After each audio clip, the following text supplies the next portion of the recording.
Greetings, friends. Welcome back to another episode of Dreamscapes. Today we have our friend Poppy from London here to share a dream with us. And per my usual process, I'm just going to shut up and let her get right to it. So thanks for joining me, and you can start whenever you're ready.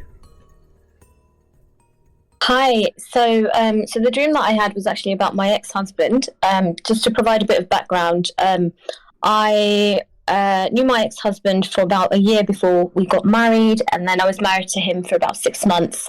And we divorced 3 years ago, so it was a very short relationship. I had a dream last week, and I've been completely no contact with my ex-husband for 11 months now. So I very randomly had a dream last week where the dream has two parts. So in the first part, I woke up and he was in bed with me and he was very happy, and it seemed as if we were newly married. And then he went and sat on the dining table, and there were lots of different men on the dining table of different ages, so old men, young men, boys. So men of varied ages. And I didn't recognize any of them, but everyone seemed very happy. It seemed like a joyful kind of happy environment. I was sort of feeding my ex-husband, and we were just talking to the people on the table. In another room, there were women. So the women were sat separately. And again, it wasn't anybody that I recognized, but they all seemed very happy and cheerful. I then received a text message from my best friend to say she was coming over to see me after my engagement. And I replied to her, "I'm not engaged, I'm married." So that was the first part. After she messaged me, I then went to find my parents. And I went to what appeared to be the back of the house. And they were in the yard. And behind them, there was a very, tall brick wall. So it was a red brick wall. And it was higher than the house, higher than the property. And my parents were ploughing the earth. So they were, I guess, digging the earth, I guess to sow seeds or something, I don't know. And I said to them, we've got visitors at home, and they said, yeah, give us 5 minutes, let us finish off what we're doing, and then we'll tend to the visitors. That was all I remember. So it's a very bizarre dream for me to have, especially as I had only recognized four people in the entire dream, one of which, as I mentioned, I'm in no contact with for over 11 months. All in all, the feelings in the dream, it was quite a happy, positive dream. And when I woke up, I did feel I felt quite astonished that I would have such a dream. That's all I can remember. Okay, and that kind of, you said there were two parts that kind of combined one and two together. Okay, good deal. Lots of great detail there. So that is step one. I just listen, I write down as much as I can. Now we get into step two. We kind of go back as, what was that from the movie Princess Bride? The Mandy Patinkin character, Vizini said, go back to the beginning. Sorry. I think I'm funny. Not everybody agrees. At least I tickle myself. Sorry. That's beside the point. So at the very beginning of the dream, you were, you said you woke up in the dream. So this was an awakening in the dream. Yes. And your ex-husband that you've had no contact with over the past year was in bed with you. Yes, correct. Okay. Was it, do you remember if it was your usual sleeping arrangement? I mean, couples tend to pick a side of the bed, or Yeah, no, it was our usual sleeping arrangement. I mean, we were both wearing white for some reason. But no, it was our usual sort of, I would sleep on the left, he would sleep on the right. Do you remember anything else about the clothing? You said it was white. Do you, not to get too personal, do you tend to sleep in clothes? Some people do, some people don't. No, I do. I do sleep in clothes. I don't remember what we were wearing, I'm afraid. But it stood out to your dream mind that you were both clothed in white. Yeah. The clothes were white, the color, yeah. Don't be uncomfortable if there's silences I got to think, I got to write. I'm also trying to formulate my questions. I wonder if my audience cares about all the hums and haws and pauses. I don't bother to edit them out. I just put everything up raw. So we'll see. We'll see. I've been getting a lot more subscribers lately. I'm very happy. Not enough to make a living yet, but wow, the fact that there's, at this point, 600 people that even care about this subject and specifically what I'm doing. That's I feel legitimately blessed. Like it's a miracle. Yeah. And also I appreciate, everyone who comes on like yourself to share with me. This is huge. I can't do this without you. No one's going to find, well, I don't remember my dreams. I'm rambling off. Sorry. I do this. So did you have any interaction in bed before you got up? Say anything to each other, share a look? Did anything happen? Nothing specific. He looked at me, so he reached over and put his arm around me, and he looked at me, and then all I remember saying is, I'm going to take a shower, and he said he's going to have breakfast. That was it. So it's a very normal interaction. Okay. Did you actually get up and go take a shower in the dream? I didn't know, but he went and he sat on the dinner table, and so I sort of followed after him. Okay.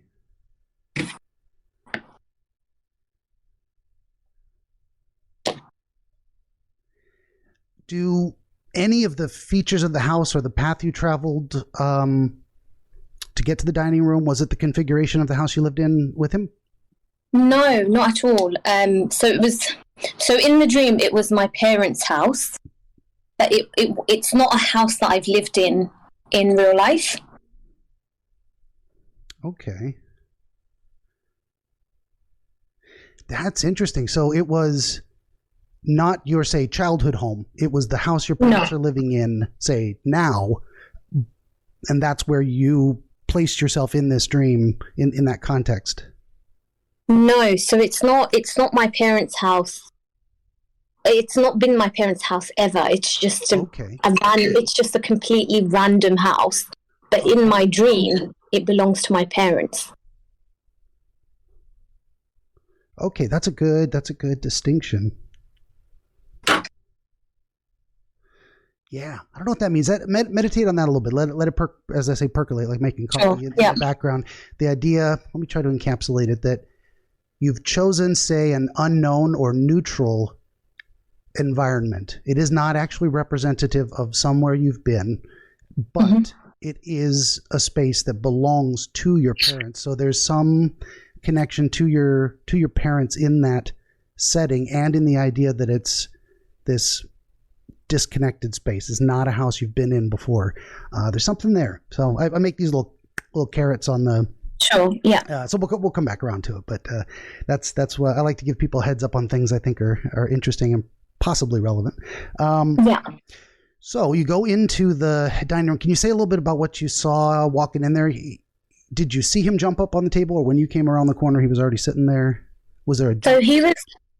So he was already sat on the table, and he was talking to the men that were already on the table. So as I mentioned, of different ages, men of different ages. And so I went and I kind of stood near him, and I just grabbed some of the food and I was feeding him. Okay. Can you say how many men were there? How the size of the table, the size of the room? I mean, it obviously wasn't 1,000, but was it 2 or 5? No, I would say probably about maybe about 6 or 8. Okay. So well crowded for the room and packed in around the table? Yeah. Okay. Was there any open chairs for you? I can't remember. Okay. That may or may not be relevant, but at least it wasn't a detail that the dream showed you, so to speak. Sure. Yeah, sometimes things that are missing are important. Sometimes they're just not there because it's not relevant. It's hard to tell at the beginning. Yeah. Can you say anything about, so you said men of different ages. How did you identify they were older or younger? What comes to mind when you think about that idea? They just visibly looked of different ages. So you had some that looked between in their, I would assume, 20s and 30s. There was one specific gentleman who looked like he was probably in his 60s or 70s. He just looked old, wrinkly, had a white hair, that sort of kind of look. Okay. Do you so you said there was a jovial vibe. Sorry. Yeah. Phlegmy. I'm always phlegmy. So they were all there, happy to be with each other. And do you remember them interacting with each other in any way? Or were they all focused on a specific thing? Were they all having their own little side conversations? I think they were having their own side conversations, but the old man, so the old gentleman I mentioned, he was talking to us. And I remember quite specifically, he said he was my neighbor, but also a friend of my dad's. Okay. But once again, I've never seen this man in real life. But in the dream, he was an old friend of my dad's, but he was also a neighbor. Okay. Do you remember anything else he said, or? I can't recall. That's fine. Yeah. No, but that's an interesting detail. Why? So this is where my brain goes. Why would that man be assigned that age, that role, that speaking part in the play, so to speak? What does that mean? I don't know. We're getting there. But that's good. It's good detail. Let's see, sequence of events is often very important, because usually what we're doing is we're processing ideas. Yeah. And when your brain has established a certain idea, that then triggers the next thought based on the logical flow, so to speak. So you kind of, say, rounded the corner from the hallway to the kitchen. Your husband was already sitting on the table. Where was he sitting? So not sitting at the head of the table, so to speak, but was he kind of casually leaned against it with his butt resting, but his feet on the ground? Was he cross-legged, crisscross applesauce, as they say? I can't recall. He looked very relaxed. It wasn't the head of the table. Gotcha. But he did look very sort of relaxed. Was there anyone at the head of the table? Was it the old man? No, the old man he was opposite, but he was at an angle. So he was on the other end, but he was on the opposite side of the table. Okay.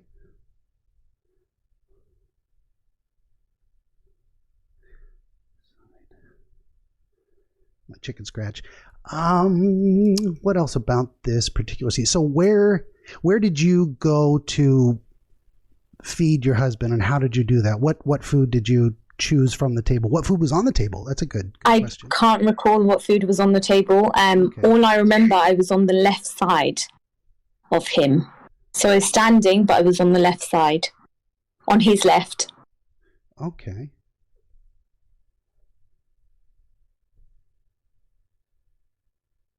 Interesting. So that's a mirror of the sleeping arrangement. You're on his left. He's interesting. So, do you remember the act of picking up the food in any kind of particular container? No, I think I just grabbed whatever the food was and I fed it to him directly. I don't remember picking up a bowl or a plate or anything like that. Okay. Did you experience the feeling that anyone there expected you to do something like that? Or did that seem to be self-generated? It seems self-generated. Okay.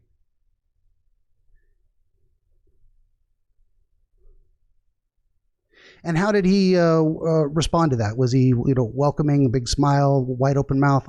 Feed me. Yeah.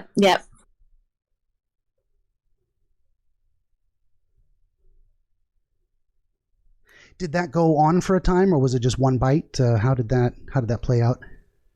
I think it was a few bites, and then as I was feeding him, I then got the text message. Okay.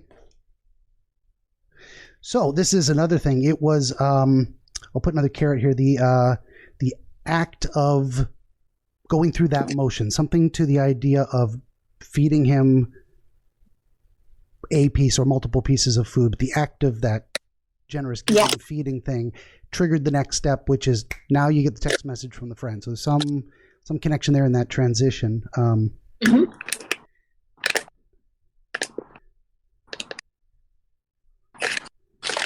And then what she said in the text, how can you, or could you describe that to me again? Sorry. Yeah, so she messaged in our WhatsApp group, so it's sort of like a text message group with the rest of my friends, and she messaged to say she's on her way to see me after my engagement, and I responded, so I messaged her in the group to say I'm not engaged, I'm married. And that may be an interesting fact too, is that, so you've got this WhatsApp group, and that's something you have in real life? Yeah. Okay. And it's whatever you post there, whatever she posts there, it is visible to the group, everyone. Yes, correct. So there is something about this information being communicated publicly, so to speak. Mm-hmm. It wasn't a private text just to you, but something that your dream mind knew other people would see. And so you, she says, I'm on my way to see you about your engagement. Did her text give, what was it? What am I trying to say? Like, did it give an indication of whether she was happy about that or not? Did you have any sense of her intent? I think in the dream, I sensed a bit of concern. Oh, okay. So the reading of that, you kind of had an intuitive sense that she's sending you that message, not because she's coming over to celebrate with you, but because she's like, we need to talk about this. Yes. Okay. Yeah, it was like that. Wonderful. And so you messaged her back again publicly, and it was to correct her misimpression. And did you remember kind of, or exactly the words you used? Yeah, I mean, it was literally, I'm not engaged, I'm married. It was exactly those words. Okay. There's something interesting there too of, I don't know how to encapsulate it, but that idea that she's coming over to, you've got this dream mind drama playing out where your friend she's got the idea that she's going to come over and talk to you about something she might think is a mistake, and you're telling her that the mistake has been made. It's already been done. Yeah, it's already been. Yeah, whether you characterize it that way in your mind to her, like apparently in the dream, you're deliriously happy with all of this. Yes. Okay. Yeah. So it was after that. Do you remember where you were when that text message exchange happened? Were you just still standing in the dining room, same place? Did you move? Yeah, so I was still standing in no, I'm still in the dining room, same place. But I had so although I was standing next to him, I wasn't facing him. I was sort of facing forward, not towards him. Okay. And then after the text exchange, I then went to find my parents, who I found in the garden or the yard. And then immediately I noticed the wall, so the red brick wall. I hate to stop you. I want to just kind of finish up in the dining room. I know we spent a long time on there. I want to get to the next part. We're going to get to the next part. Of course. Yeah. Yeah. Did you have a sense that anyone else in the room reacted in any way to your text message exchange? I don't think anyone was aware. Okay. They didn't respond to it or pay attention to it. They were just doing that. No. Yeah. Okay. That was pretty much the last thing I wanted to know. Was like, did that trigger anything else? But it was getting this text message and having that exchange that then cued the next part of the dream. When you went to look for your parents, or right before you went to look for them, did your emotional state change? I mean, you were genuinely happy. I'm married. I'm back in this good situation. Your friend is concerned. There's something there that triggered going to look for your parents. Did your mental state change? What were you thinking? I think I was still happy, but I think as I went to look for my parents, I found a room where there were women. And I think when I saw the women, so I didn't enter the room. I just walked past it. But when I saw the room, it's like it had more of a less happy feeling. Okay. Like there was some concern in the air. I'm not picking the right word to describe it. You can take your time. I don't know what the word is. Sorry, I don't know what the word is, but it just felt like there was something wrong with the atmosphere of that room. Okay, no, that's a great impression. How many women were in that room? Could you? And what were they doing? I wouldn't be able to tell. They were just sat. Did I lose you? Sorry, can you hear me? Oh, yes, you're back now. That was brief. Yeah. I've had much longer interruptions.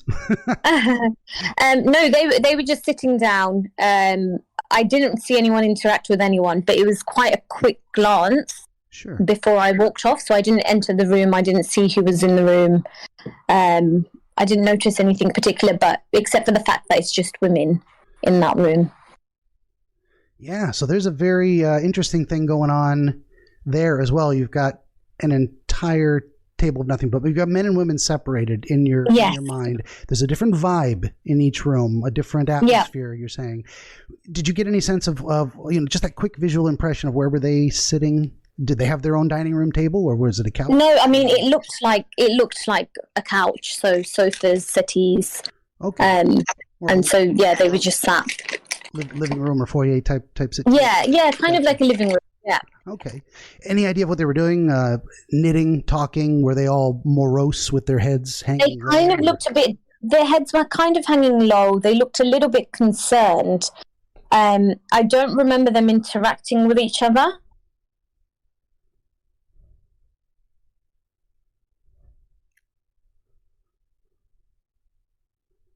Just kind of silently pondering their concerns, huh? Yeah.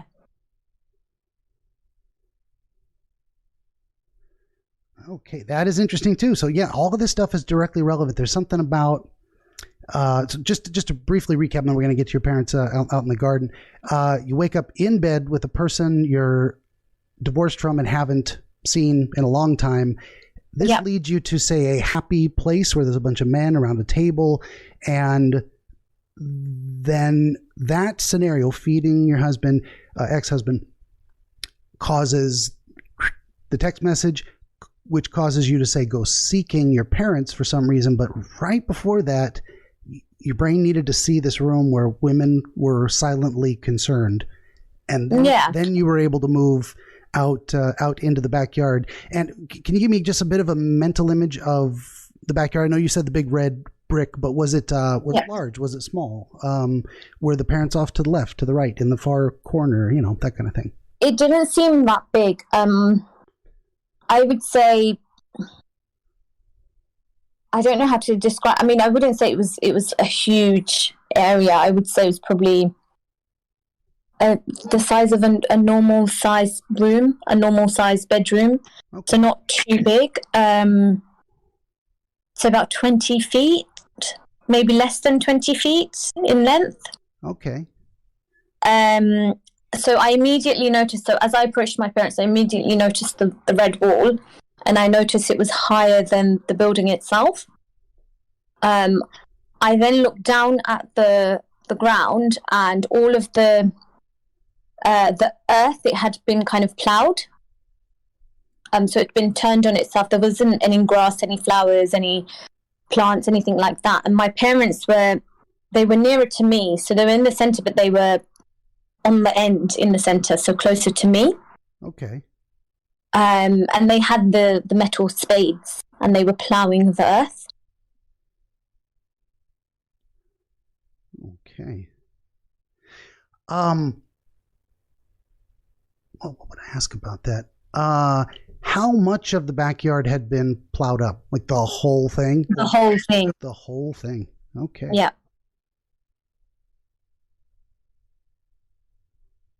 How did they seem about their business? They were happy. They were concerned. They were diligently focused. Were they sweating? Were they breathing? They were focused. They didn't look like they were sort of exhausted or anything. They just seemed very focused to finish the task at hand. Okay. And maybe a little bit more about the red brick wall. Was it all the way around, all three sides of the backyard, or was it just in the very back and shorter on the sides? Just in the very back. In the very back. I don't recall what was on the sides. I can't remember. But I remember it was just the back wall. you remember anything about the wall? Was it like red because it was bricks, or was it like a painted metal? Any features of it? No, it was bricks. So it was the red brick kind of wall. Okay. And you said tall. I suppose bricks are red, aren't they? What's that? Bricks are red, aren't they? Yeah, pretty much. So it could have been brick red, or it could have been something else. But yeah. So your standard kind of bricked wall. Okay. Any features about it? Like, was it a bright, shiny brand? Oop, threw my pen. Bright, shiny, brand new brick, worn down, crumbling. It looked. I mean, it looked new. Like it had been freshly laid. You might have mentioned that. Sometimes I don't go back and read my own notes. So it looked like it had been freshly laid. So this is a brick wall, red brick wall, taller than the house, and it had been recently constructed. Okay.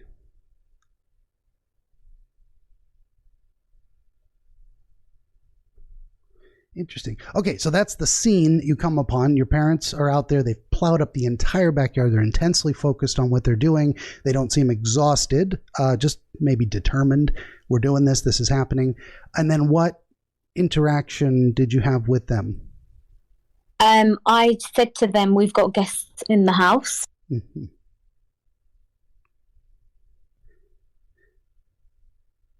Did they respond to that behaviorally before verbally? Did they look up from what they were doing, or did they stay? No, they were still very focused on what they were doing, and they said they'll be, they're just finishing up. They'll be there in a minute. I don't recall much of the interaction. Yeah.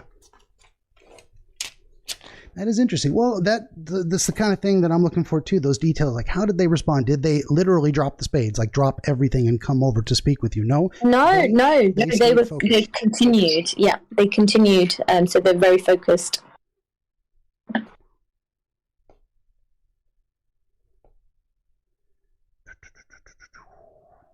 And what was their response again? They said, "Give us 5 minutes." Yeah. Okay. Did they say anything else? No, that was it. Okay. That's all I can recall. Gotcha. No, that's fine. Rattling doorknobs. Was it almost immediately after they gave that response that you basically woke up? Yeah. Nothing else happened. You don't have any final experience or scene. It was just that interaction.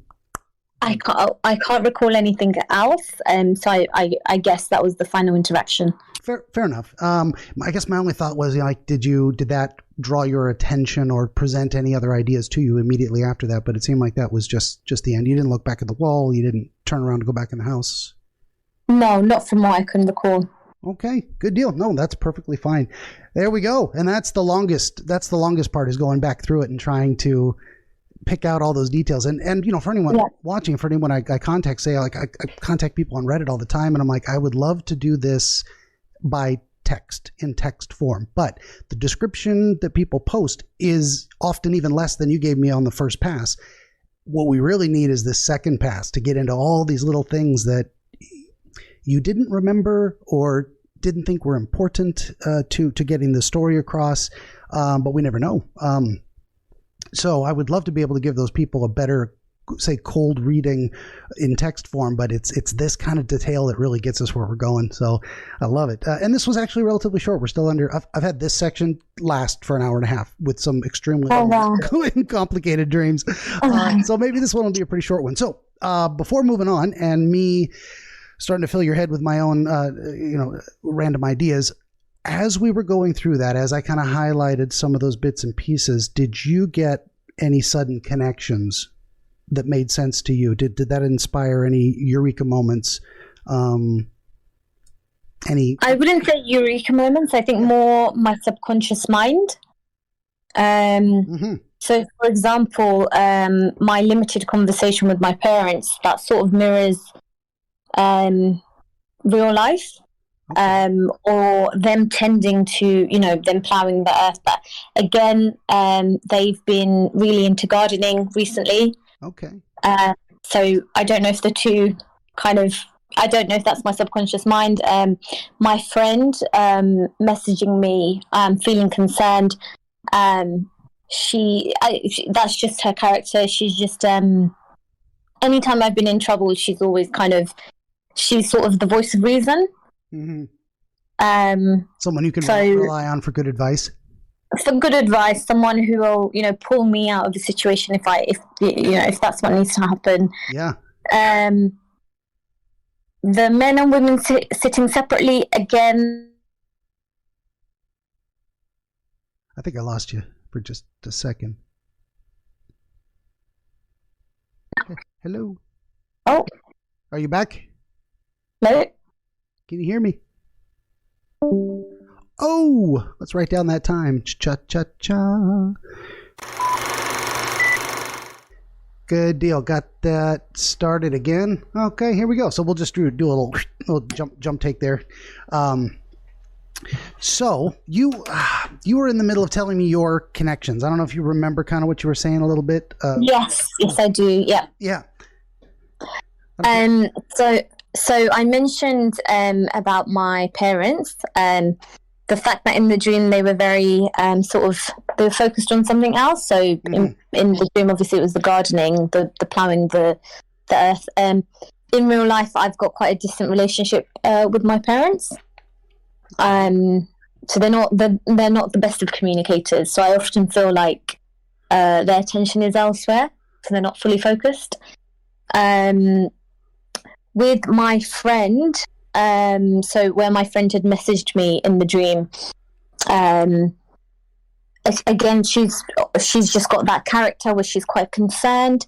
She's more like a mother figure to me in the sense where if I've done anything wrong, she'll pull me back, and she'll sort of like try and save me from harm, and that sort of, and and she's someone that you can go to for good advice. And so they're the two connections there.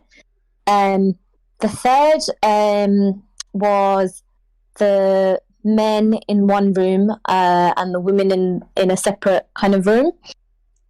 So the men being on the sort of dining room, kind of dining table area, and then the women being in a separate kind of living room area. So for me, that's kind of a cultural thing where sometimes the men and women sit separately. So that may have been a connotation. Absolutely. Yeah. It seems like you're able to link these things up pretty directly to real life things, and that's very usual. Or very usual. It's a common feature, is what I'm saying, of dreams, where it's referencing things we know, and then inventing some things and using things to represent other things. So, And those were things I believe I had, what you mentioned, and that great memory, by the way. Actually, you went through all three things I wrote down, like in order with some of the same words. So it's very I've got a good memory. On the whole, I've got a good memory. I'm jealous. I've got a Swiss cheese brain. Things fall in the hole. I can't find them, especially when I'm looking for words. Then I go digging around and I find other things I didn't know were there. So it can be interesting, unpredictable experience, which maybe helps me out with the whole dream thing. Is like I never know, connections just make themselves in my head. It's not like I'm doing it. But speaking of connections, as I was saying, those are actually some of the points that I was going to come back to as things that I thought were definitely very relevant. So what I start trying to do when it's kind of thrown over to me, okay, Ben, what does it mean? I start looking for a story arc. Like there's usually a point. It's like, why am I seeing this? What is the idea my brain is processing? And the point isn't necessarily like a specific point as much as the idea under exploration. So I'm definitely seeing broad themes of relationships with family, with husband, with relationship dynamics on a male-female level, communication, as you were saying, communication difficulties, or difficulties may not be the right communication styles, I want to say, because who's to say talking more or less is better given the circumstances? Maybe you can make a judgment, but people, we do things our own way, and it's kind of how we are. Where was I going with that? So that is, so what is the then maybe story arc of the dream? So in your dream, in the very beginning, your dream mind is saying, okay, imagine what it would be like if you were still with this person and everything was good. So I'm assuming there were reasons that you broke up, and your dream is telling you to set those aside and look at something else in that context. Does that make sense? It does. It does. And if that is the context, then that's quite unhealthy for me. Maybe so. Do you feel comfortable saying a little more about that? Yeah, no, I feel completely comfortable. The reason why I say it's unhealthy is because I was, I don't know if you recall, I did mention I was married very briefly. Yeah. So it was only a couple of months that I was married. Turn this fan off. Sorry, I had a fan running in the background. Go ahead, please. Yeah. So I was only I was only married a couple of months, but prior to that, I had only known my ex-husband a year before we actually got engaged. So I didn't know him very long. Okay. It was not, in my mind, it was long enough, and it felt right. And so within 18 months of knowing him, we got married. So within 18 months of first meeting, we got married. Yeah. I lived with him for 6 very short weeks. So I left after 6 weeks, and then we divorced within 6 months of that. Wow. So it was all very whirlwind. Things went wrong very quickly. Yes, things went wrong really quickly. I was still, as things were going wrong, I was still very much madly in love with him. Yeah. And I couldn't, it was quite a emotionally abusive relationship. And I don't want to use the term loosely, but he had narcissistic characteristics. Sure. Yeah. Which I obviously didn't realize at the time. Hindsight, right? But hindsight's great. But the more he was pulling away from me, the more I was pushing towards him. Oh. And so in my mind, I thought, if I'm perfect, then he'll have no reason to be nasty to me. He'll have no reason to be mean to me. Yeah. And, and it was very much, when we first met, it was very much on a high, it was very fairy tale, everything I imagined. And then my fairy tale Prince Charming had turned into a monster. For sure. Quite frankly, overnight. Like I couldn't, Beauty and the Beast. Yeah, and I couldn't figure out what went wrong. I was, and so, by the time I left because I was scared for my sanity as well as my physical well-being. And I just felt like I was being tortured in the relationship. And so, I left to kind of save myself, really. For sure. Even though I left, I didn't leave to leave the relationship. I left to kind of protect myself. But because of culture, not necessarily my family's culture, but his family, they're very kind of, traditional kind of South Asian family. So they're very, they care a lot about what people say, and there's a way of doing things, and there's traditions and culture that needs to be followed. And gotcha. Yeah, and so for them, the fact that I had left, they saw it as a really bad, a bad thing, and they then pulled the strings. And so up until our divorce, it was sort of cat and mouse. So one minute, my ex-husband would say he wants us to work things out. Next minute, he'd say he doesn't want to be with me. And so it was like that, cat and mouse, until we eventually got divorced. So I never really understood what had happened. As in, I never really understood his feelings. Almost felt like you didn't really know the real him at all. I didn't know who I had married. Yeah. I didn't know whether he loved me. I didn't know whether he ever loved me. I didn't know if it was an act. He was quite manipulative, very controlling, and lied a lot. Yeah. So yes, it was a completely different person. So I think in my mind, it was sort of like, this can't be the same person. And so, you almost want a fairy tale kind of, not even a fairy tale, just a normal kind of relationship. And I didn't get to experience that. And I was, like I said, I was still very much in love with him while the worst things were happening to me. And I couldn't understand why. Yeah, for sure. Yeah, and that makes a lot of sense of the idea of, well, no contact for the lab, because why would you want to? It's not like you guys stayed friends. You had to get the hell out because things were just bad. And at some point, you cut your losses and you say, I'm not investing any more of my energy, thought, anything in that. So going back just a couple of minutes before you gave me that amazing detail, which is fantastic and I think useful, we were talking about the beginning of the dream and how it puts you back in this relationship and said, well, set aside the bad things and look at something else. And you thought that was that brought an to your mind, as if you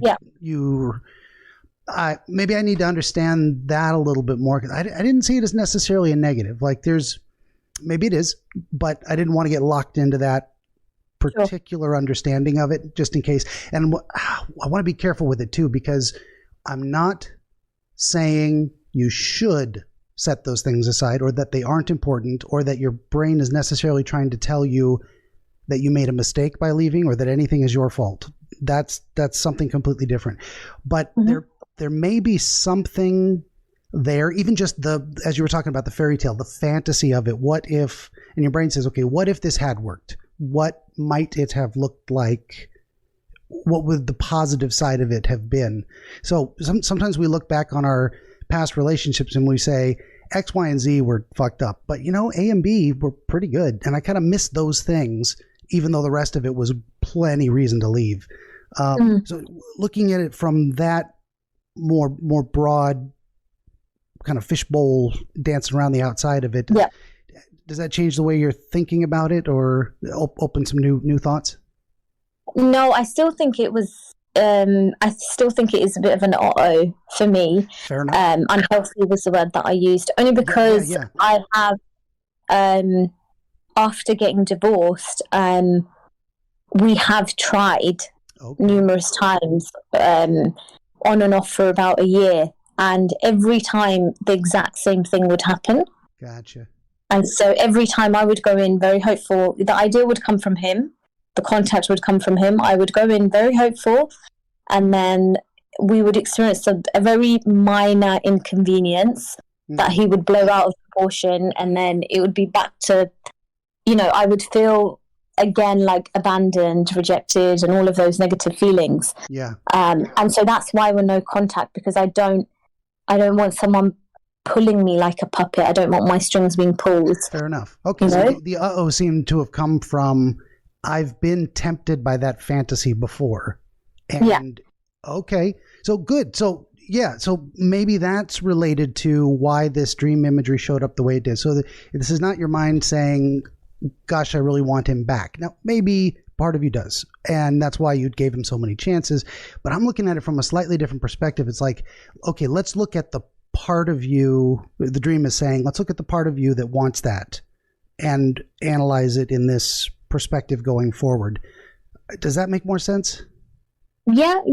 I mean, I do. I mean, I would say there's still probably like 10% of me that still wants the fairy tale that I thought I would have with him. Yeah. I do still miss him. I do still care for him deeply. I've never loved anyone or cared for anyone the way that I have for him. That'll do it. Even though, experience. It's hard to let go. Yeah.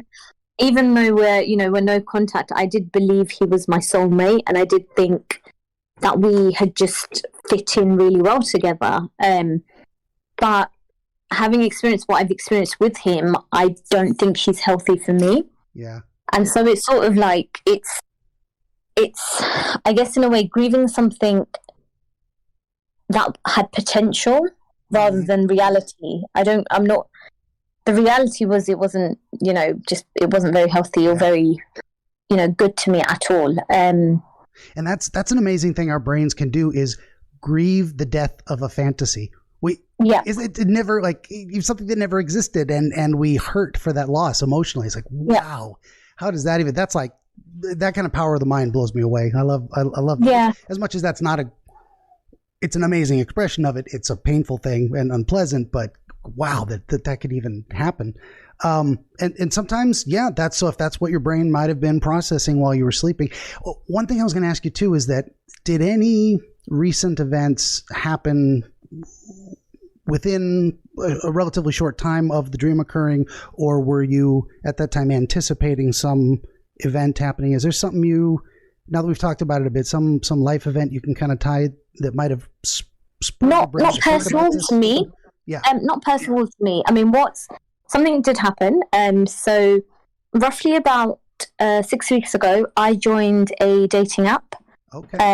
So I thought, I'll get myself out there. And it's literally my first time. So I've been single for the last 3 years, since my divorce. So so it's the first time I'm getting myself out there, and and it has its. Yeah, you know how online dating is. So I mean, it's fine. I'm taking it on the chin. But I came across my ex-sister-in-law's husband. Oh. Who I very much believed that they were married, and so they may not be married. They may have separated. They may be divorced, or he's cheating on her. I don't know what it is. Yeah. That brought up really bad sort of like feelings within me. Okay. I felt sad for her. If he was cheating on her, I also felt, sad if they got divorced. It didn't make any sense to me either, because they seemed like your ideal kind of couple, like everything was going well in their relationship, but anything can happen in 3 years. It's true. And it might have just looked that way from the outside because they put on a good show. Sometimes we don't show people our struggles. We keep it in the family, so to speak. Indeed, yeah. And then a part of me, because I didn't want to believe that they had separated or divorced, I wanted to contact my ex-husband to tell him, that his sister's husband is, on a dating app. And I mean, I talked myself out of it, but that was the recent kind of thing. I talked myself out of it because I didn't want any contact with him, and secondly, it's not my business. You can't save everybody. It's unfortunate. Yeah, and it's not, and it's sort of like if it was the other way around, and it was the other way around. There were certain things that happened when it was the other way around, where actually it was my ex-husband who was on a dating app while we were married, as well as numerous other things, and so it was kind of like a kind of history repeats itself kind of. Deja vu type feeling. For sure. Bringing up all those old feelings. Yeah, so part of me was quite gleeful that, like, haha, it's happened to you. But then another part of me was really sad. So it was a mixture of emotions. For sure. And that was roughly about 2 weeks before I had the dream. Okay, yeah, that'll bring up all those old feelings. And it probably took your mind that long to kind of put together something to show you, like in a way, a completed sequence or a completed question. Even a lot of times dreams are not even much an answer, but it's like identifying the right questions. The odd thing is, I had a dream about her a week before I had a dream, a week before I had this dream. Gotcha. And the dream that I had about her, it was a dream that I've had a year ago. So it was a repeated. Okay. Yeah, because we did mention that. I forgot that there was there's going to be kind of a recurring theme. Yes. Yeah, and that makes sense because it seems like you've been dealing with or processing this traumatic experience for like 3 solid years, 4, 5, however long this has gone on since you 3 years. Yeah, since you met him until today. The whole thing. So, yeah, no wonder you'd be dreaming about this and other people. Yeah. And that's what our brain's like. What do I do with this horribly complicated situation where I have conflicting feelings and I'm not certain what's the right decision? Which kind of brings in that representation of your reliable advisor, mother figure of a friend to come in there. Yeah. So if we bring it back to, say, the sequence of the dream imagery. So there's something about, okay, imagine you were together with him and he was at his Prince Charming best. He reaches out to you in bed to embrace you. You feel good about being together. It's that sliver of fantasy that everything was fine. And then you go into a place where, and I'm getting vibes of like feeding him is like nourishing, is giving. Yeah. And there's probably part of you, and it sounds like there was, where he was very, on that narcissistic side, very much a taker. He would be happy to have you hand feed him. And that was consistent with your behavior at the time, where there's probably something about you, and this is overly broad and I'm taking a stab in the dark, so to speak. But there's something about you that wants to be a giver, that wants to be, but of course what you want as a counterbalance, and as it should be, is someone who gives back in equal measure, not just you give, and they take. So it was this act of giving of yourself to him represented by the food that then triggers the phone call from the girlfriend to say, wait a minute, what are you doing? We need to talk. And you're like, talk about what? It's already done. We're back together. Yeah, I was going somewhere with that, but what do you think about that sequence of events so far? Did I lose you? Oh no. Yeah. So I was kind of walking us up to the point where your girlfriend called and I lost you. I don't know if you had thoughts before I left that initial opening sequence. So you mentioned that in the dream it represented that I was trying to give myself to him. So sort of, not like you want to give yourself back to him. This is not, I don't think it's your brain saying you want to get back together or even exploring that idea necessarily, but the act of giving and how that is how you engaged with him and how he was the taker, the receiver. Yeah. Yeah. So, I mean, the relationship sort of started off quite equal. I think we were both quite nurturing and tended to each other's needs. So, for example, if there was food on the table, he would serve me before sort of eating himself. So, tiny little things like that. He'd hold the door open, or like tiny little things like that. Yeah. As the relationship progressed, I became more and more nurturing towards him.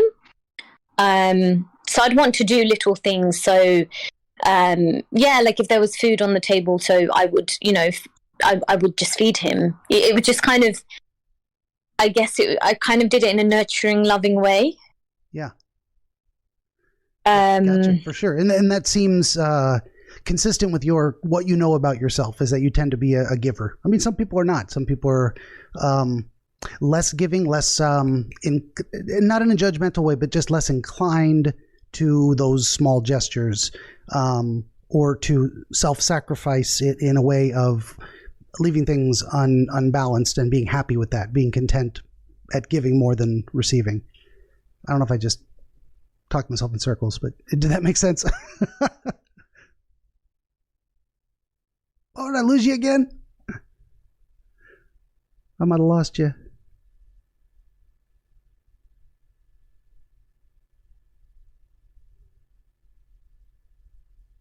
Hello? Hello, can you hear me? Yes, I can hear you. Small hiccups. So in every other relationship, whether it's been a romantic one or just, any other kind of relationship, I'm not a giver. I'm not very nurturing. Fair enough. In this particular relationship, I was very nurturing, more than I realized I could be. There was something about it that inspired you to want to go that extra step, the depth of your feelings, the intensity, perhaps? Yeah, definitely. Gotcha. I think it was to do with the depth of my feelings. As I said, I thought he was the one. I thought he was my soulmate. And it's just something that came to me very naturally. Fair enough. You just found yourself wanting to be that way more than you had in the past. Yes, correct. Yeah, for sure. So for some reason that increased nurture. So we've got this, what if the good parts were good? Or what if we look at the good parts? What if we take that into a situation where you're giving and your brain says, hold on, talk to your mother figure or receive this message from her, which then leads you out to seek your parents, to maybe, and I don't know if I asked you why you were going to see them, what you wanted from them. It was just to inform them that there was. It was just to inform them. Yeah, to inform them that we had guests in the house, and it's rude when you've got guests in the house, when you've got so many people in the house, and you're effectively gardening. Yeah, for sure. Yeah, so I think the small, little etiquette. Yeah, so sure. I think it was that to kind of inform them, of the etiquette. Yeah. Now there's a couple of different ways to look at that idea. One is it just came to you because that's also natural for you. Like, oh, I better tell my folks. But it very easily could have been in the dream that you didn't do that, didn't think of it. Your parents weren't even there at all. So there's something about the transition from the nurturing gesture to the warning phone call to the desire to seek out your parents to bring them in to the situation, and maybe your brain is telling you, well, it's just polite, but I think there's some other motivation there to seek their involvement, to fall back on relying on them to get a second opinion, to get support, maybe. All of this is inferring a lot, but there's something about that. And then it's that path that takes you to seek your parents, to find them for whatever reason, that leads you past the room where all the women are separate. And it's sounding like there's, as you were saying, a cultural practice involving very separate gender roles, perhaps, and maybe hierarchies of power in that regard. I wouldn't say hierarchies.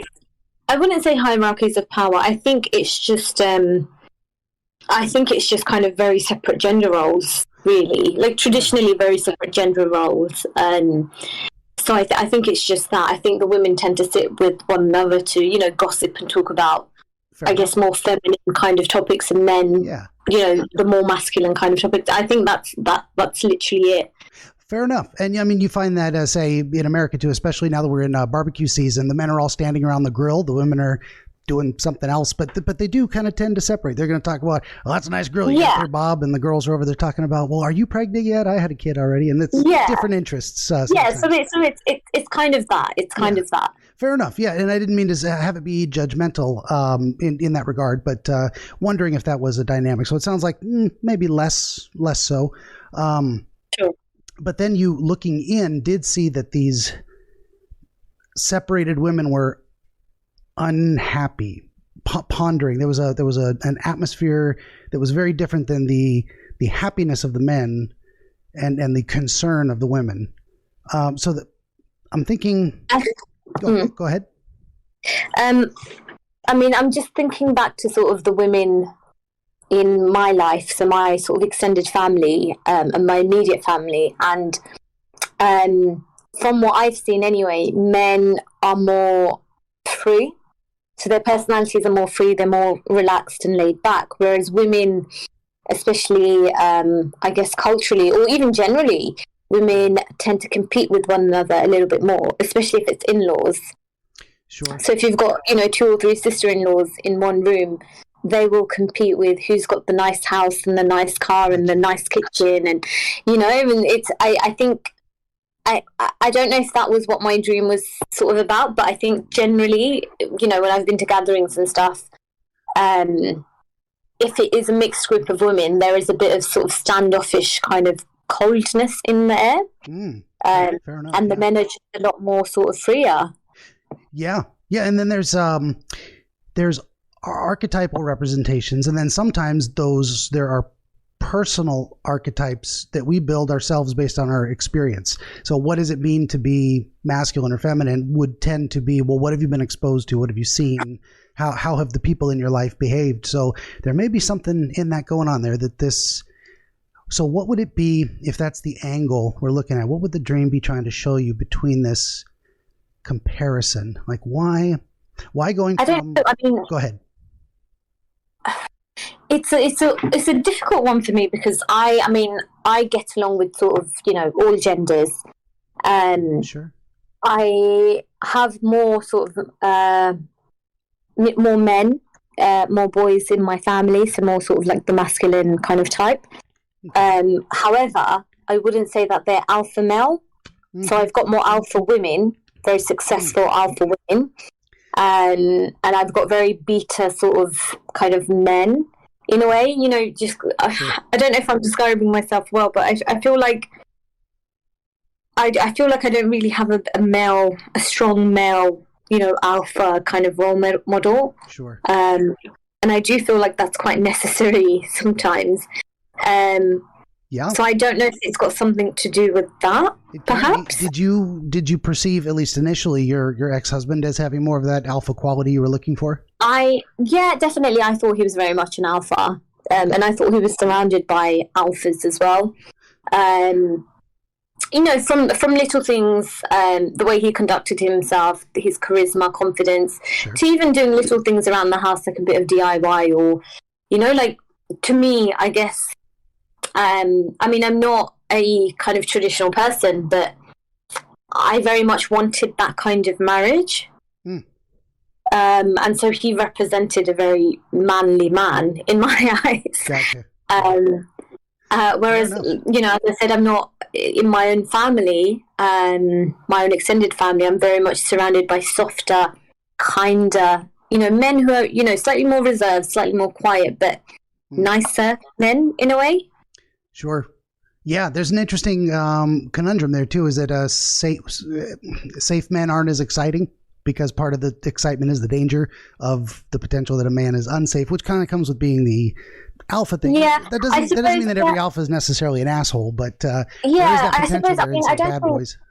Yeah, I don't think. I wouldn't say he was a bad boy at all. He was very much, when I initially met him, he was very much just an average guy. But in my eyes, he was very much an alpha. Fair enough.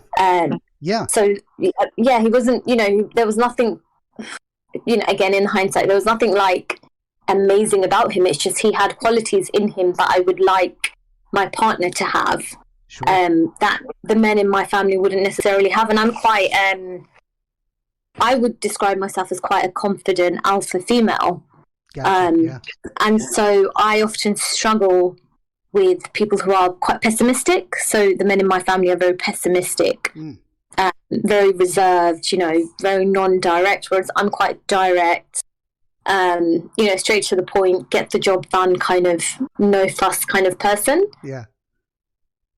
So I think it was that. I think it was more the fact that he was more like me, but just a man, if that makes sense. No. So I didn't have to play. Yeah. So I didn't have to be. I didn't have to be the kind of independent alpha female anymore. I could kind of lay back, and if my car was broken, I knew he would take it to the garage and fix it. I didn't have to do it myself. It was like tiny things like that that excited me about him, rather than any sort of bad boy sort of behavior. For sure. That's a good clarification too. And as much as we're playing with, in some ways, metaphysical, archetypal ideas too, and as I was saying, these things are built up of our own experiences as well. So we don't have to even wonder whether your descriptions or my understandings, whatever, are objectively correct. If that's how you perceive it, then it's going to represent itself in certain ways in the dream. So all of that came up looking at the difference between the men and the women's reaction to the situation. So you were definitely in this more group of, say, even I don't know if we use the term alpha men in that room there. They're all open, laughing, jolly, jovial vibe, probably, laughing, talking loudly, slapping each other on the back, very happy type of situation. And that's where you placed your husband, is with this group of men. And then to see the women off to the other side, not having a good time by themselves. Perhaps due to relational issues, not necessarily, but also maybe there could be something on their mind. There could be something on your mind that you have them pondering in the dream. And it's interesting that it happened right after, like I said, like you told me, the warning phone call, the desire to seek the parents, and, oh, by the way, look at these women being unhappy before you go on your way. Yeah. So there's something right there that's trying to tell you. Not really sure what to bring that to. I mean, it could represent the unhappy side of yourself, as like, don't forget you weren't thrilled about being in this situation before. There is cause for concern. Look at this feminine representation not having a good time in this situation. That's just one way to look at it. I don't know if you can think of other connections. I suppose the way, just reflecting on how I felt in, walking past the room with the women versus being on the sort of dining table with the men. I think I felt more comfortable and at ease on the table with the men than I did with the women. So, I don't know if that's because, like I said, like the women that I know, they're quite judgmental and, very sort of competitive and, that kind. And so I don't know if that's like the connotation, like I don't know if that's the connection for me. Could be. Yeah, if that's what comes to mind, that may be a relevant piece. We could even kind of just put a pin in that. We come back to it or we don't. But maybe something also to, sometimes these things, there's a couple images where we're like, I'm not really sure what that means. We never get it. And then like a week later, I got it. It comes to you. You have another dream. Who knows? So getting out to the backyard with your parents, and the idea that it's a very rather small, contained area. And I have images of, I've watched some British shows, and I've seen kind of the backyard of these row houses. Is that kind of what it was? Yeah. Okay. Gotcha. I also have a good mental image. And the idea that they are turning over the soil. They're doing this act of sowing in a way, this act of what is it? Yeah. So go ahead if you have a metaphorical example. So the word is plowing. Mm-hmm. So you're turning. Yeah, you're turning the soil or the earth on itself. Mm-hmm. So you're refreshing, kind of. You're preparing it to sow the seeds. Yeah, there's something preparatory, generative. I mean, the whole act of growing, but it's like they weren't watering plants that were already present. They were getting the soil ready to start growing something. So that specific type of action, and that we explained, or you explained a little bit that their behavior was kind of consistent with what you would expect of them, as they're really focused on their thing, and yes, we'll be right with you. They weren't immediately available, but they were doing something productive. Something there's something in that. I don't know if this is sparking something for you. To be honest, I didn't read too much into it. Recently, my parents have been obsessed with the garden, or the backyard, as you guys call it. So they've been planting and sowing and buying different seeds, and they've been going crazy. So there's like a tiny organic section now, and then they've got like a rose bush and all sorts now. So they're really obsessed with doing those things at the moment. So that's why I didn't think too much of that. With regards to them being preoccupied and not immediately available, I think that's just my relationship with them, where if I asked them a question, I wouldn't necessarily immediately get an answer. It would kind of be like, I'm busy, ask me later, or talk to me later, or, I wouldn't always have their full attention if their attention was on something that they were doing. Gotcha. Okay. They were always pretty absorbed with their own activities. Whatever it was that they're doing at the time, that's, they'll finish their activity before sort of coming back. Okay. Did you have instances in the past where your concern was immediate enough that they would drop everything? I mean, that they've proved capable of that? I don't know why. Just to kind of set a range. I don't. It's a hard one. You may not have ready examples to your. I don't. Mind. I would like to say they have. But if I was in an emergency, like a real emergency, then yes, I could say yes, they would be immediately available. Okay. If it was something that wasn't, an immediate, for example, if I kind of like, let's say I, trapped myself in a burning room, then that's quite an immediate, they'd be available for something respond. Like that. Yeah. But when it's more perhaps emotional needs, it's not a physical harm, it's just... Not necessarily, no. Emotional needs, I'm kind of used to... I'm used to them not being emotionally available. Fair enough, yeah. They're not very expressive people to begin with. Yeah, they're not very expressive at all. I have seen them more available and more compassionate over the years, but I would say on the whole, they're not very emotionally available.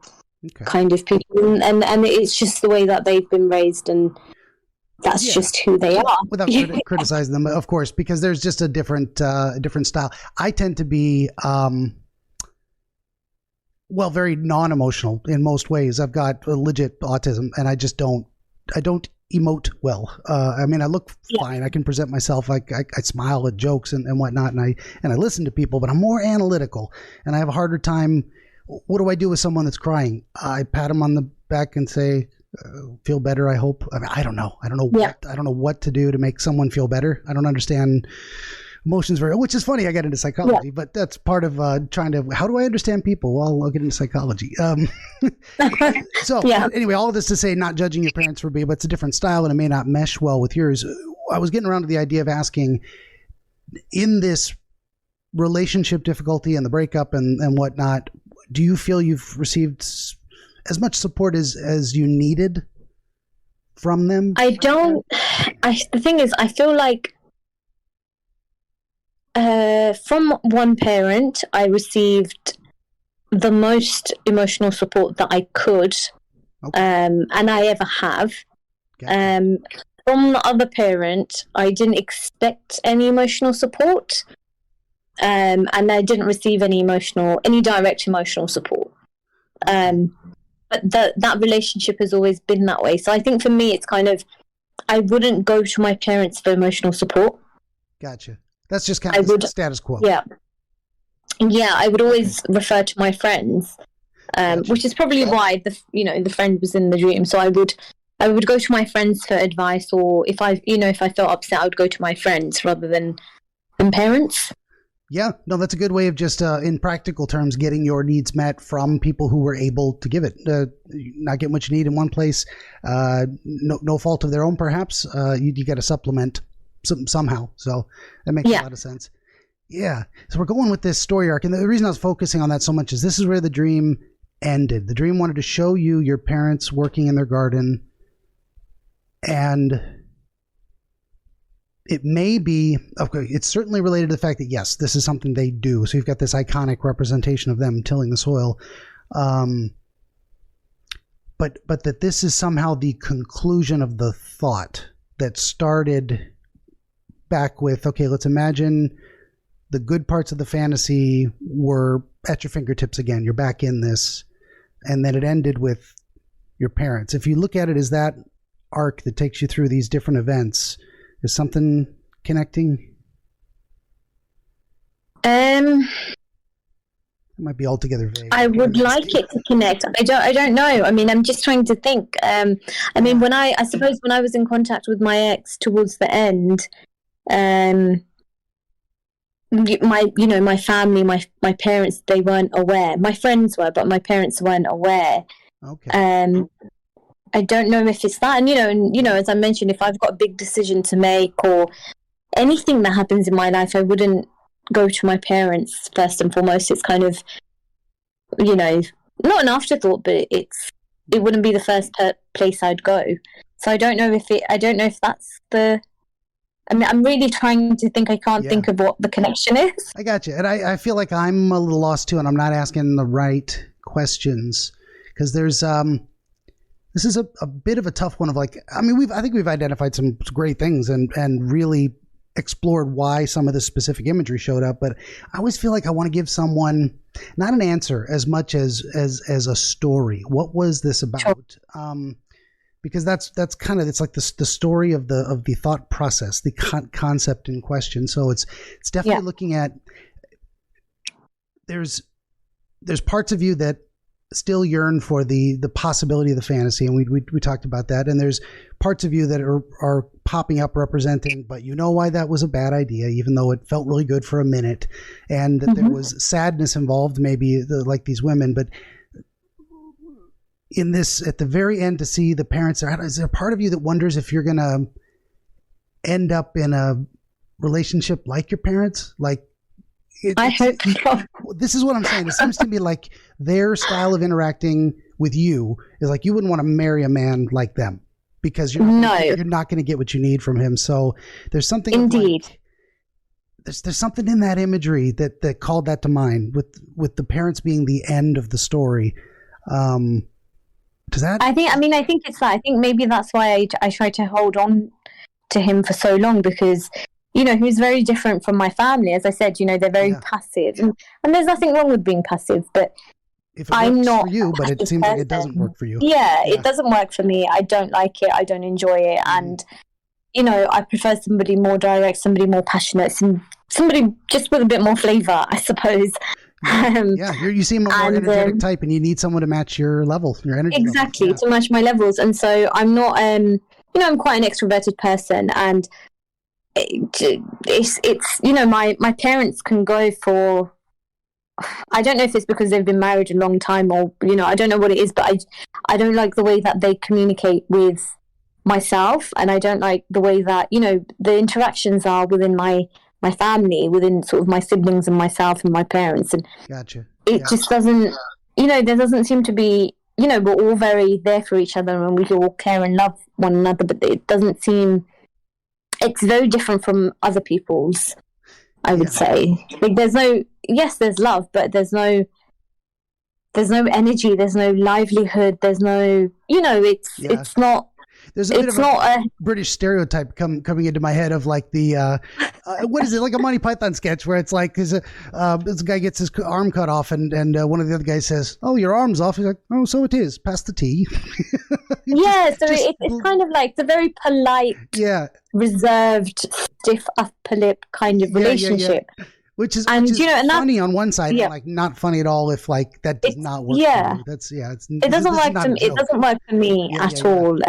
In the sense where if I'm for example, if my car broke down, let's say, and I called a family member, I would expect them to react instantly, and I don't think I would get a reaction instantly, or if there was a problem and I raised a problem to their attention, I would expect somebody to mediate and resolve the problem.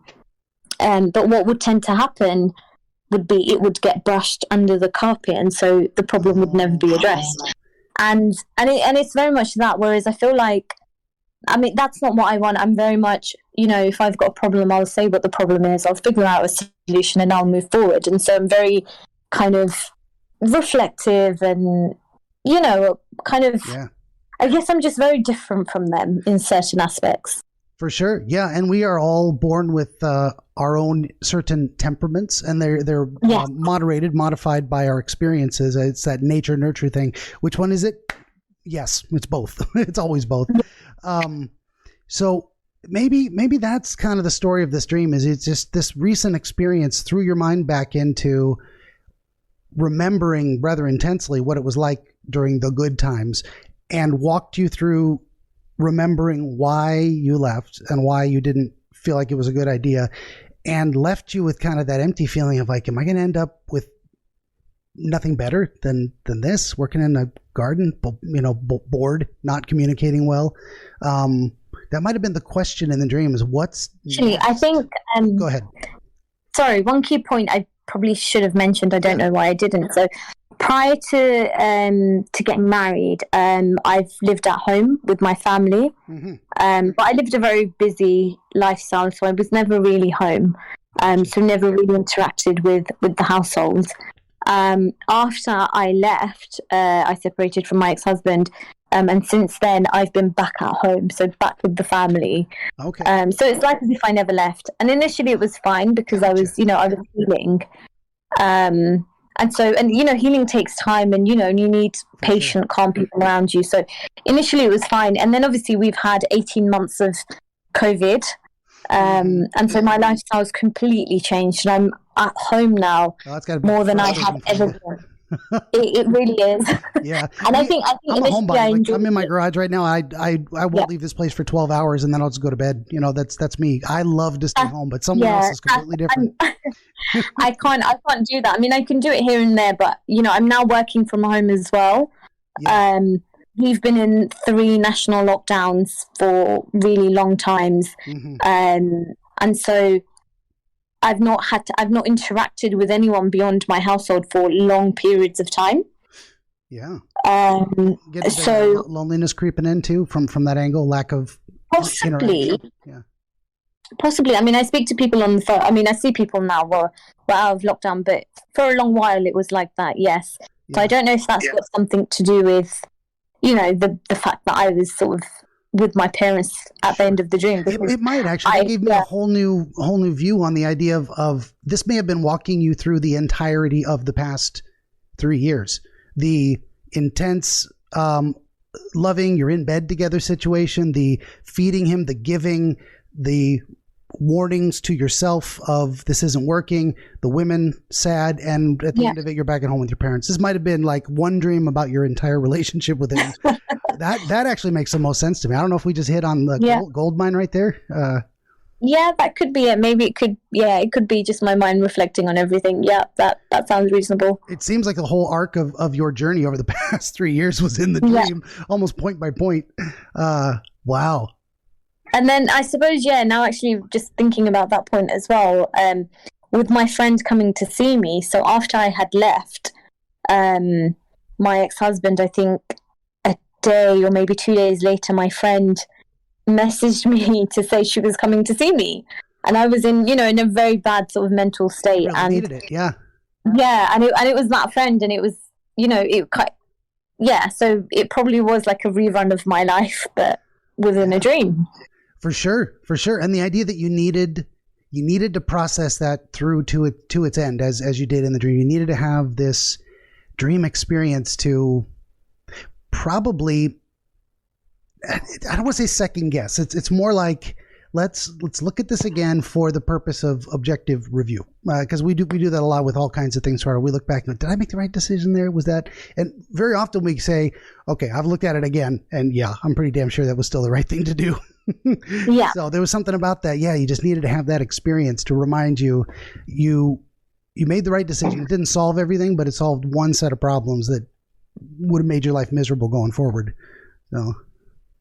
Yeah, that sounds reasonable. I mean, the one thing I think I'm still very confused about is the men on the table, in particular the old man. I'm not sure what that represents. I kind of glossed over that because you didn't have a lot of descriptions of them, but just that one old man.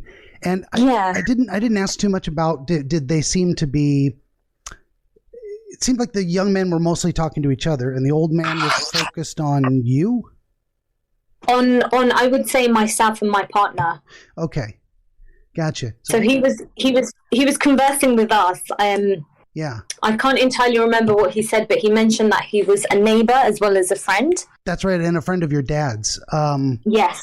There is something there. How does that relate to your concept of the masculine, maybe the archetype of the wise elder male figure? Because he was older. And a friend of your dad. So there's this connection to your dad of someone your dad respects, or there's mutual respect between him and your dad. What else? We got there? Yeah. And the white hair. He's been around for a minute. Maybe he knows a few things. And he was paying attention to you, to your life, to your situation, to your happiness that you were experiencing at that moment. There's something in there. It's interesting that it was not your dad, but it was someone close to him, someone related to or in relationship with him, in terms of being friends. I don't know if this is bringing anything to mind. I mean, the only thing I can think of is, but then the interaction doesn't make any sense. So after I left, so when I separated, so after I left my ex-husband, my neighbor, who is also a friend of my dad's, he actually came to my house and spoke to my dad and asked about what was going on in my marriage, because he had heard things from my ex-in-laws, that they had told their friends and relatives. And at that point, my family and I, we very much kept my sort of situation, my predicament, to very limited people. Mm-hmm. Whereas they kind of told everybody and anybody, and it turned into a bit of gossip. And so he kind of came over very concerned, spoke to my dad, wanted to know if everything was okay, if we needed any help, that sort of thing. But he's not an old kind of gentleman with white hair. He's very much, I would say, in his early 50s, late 40s, early 50s. So I wouldn't consider that old. Yeah, fair enough. Definitely the guy in the dream you said was 60 or 70, like older. But we do have we do have a representation here of, say, a a person at the table, so a person observing the good times and the giving and the moment of realization where you need to leave, was kind of happening there too. So this is like could be kind of a direct representation of that neighbor-ish type person who was present to witness kind of that end, that moment of dissolution, because he didn't come outside with you, he wasn't in the bedroom with you, he was just at that moment at that table. So maybe in your dream you were thinking about him, thinking about this neighbor, thinking about what is a community elder look like? It's someone who would be there for advice, but also sometimes judgment, and not necessarily in a bad way, but like they've been around long enough to know what they're talking about, and they're watching, they're aware, and they might have an opinion about your circumstances. So you've got kind of an iconic representation of that kind of guy at the table who watched the end of your relationship at that moment, from the giving to the leaving. Yes. Something like that. yeah, that sounds reasonable. Yeah, and then the difference in appearance maybe was you just gave him a more iconic wise elder or a community elder look in the dream. Might have been. Yeah, that could be. Unless something else makes sense to you. A lot of this. No, nothing else is coming to me. I can't think of anybody else. Fair enough. Yeah, and a lot of this is like I could throw out a million ideas, and unless one of them goes zing, you feel it. You feel it in your chest sometimes. You really know when something's related. So if it makes sense and you get that feeling, well, then we hit it. And if not, you keep thinking about it. Yeah, definitely. And I think the only other thing that I was a little bit sort of confused about was the wall. Oh, so, we didn't even get to the wall, and it was behind the parents. What do you think about when you see that wall? What comes to mind immediately? That I've been boxed in. That was my thought too. That's a hell of a high wall. It's huge. You're never getting over it. That kind of a feeling. Yeah. Yeah, like I'm sort of kind of like I'm just kind of like where's the way out? Yeah. And no way out either. Like there's no doorway there. Isn't it in a lot of these gardens there's a back gate? Type no, they not press up against the other row of houses. Yes, normally. So so we call it a garden. So normally the garden will face another garden. Gotcha. So there'll be a fence, and the fence would be sort of the boundary, and then it would be another garden, sort of back to back. Okay. Yeah. Yeah. This tremendous wall, and it was. I think you were. Looked like it had been recently constructed. So there's something about that. Why that impression that stood out to me as well, of why this feeling that the wall, it didn't used to be that big and now it's bigger, like someone added to it. It wasn't there before and now it's there. More of a feeling of the wall being completely added from nothing. Gotcha. Yes. Yeah.